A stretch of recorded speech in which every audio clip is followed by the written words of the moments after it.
જય માતાજી, હું છું પ્રવીણ ચૌહાણ. આ બેઠા છે કૈલાસ ચૌહાણ. કૈલાસ ચૌહાણ. મોટું ભરીને બેઠા છે. મોટું ભરી બટાકા ખાય. શું ખાવાનું છે? બિસ્કુટ મોનિકો. મોનેકો.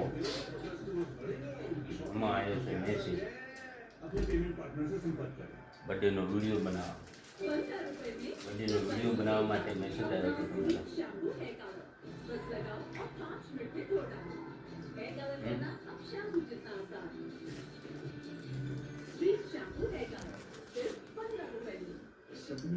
ચલો મોનિકો ખાવી હોય તો ભૂખ લાગી હતી એટલે મોનિકો ખાવું છે. અગર ટીવી ચાલુ છે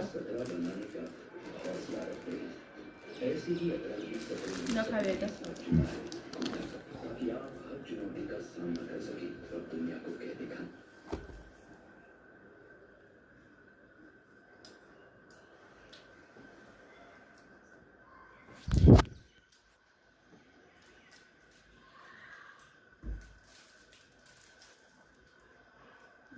બહાર नहीं खाओ,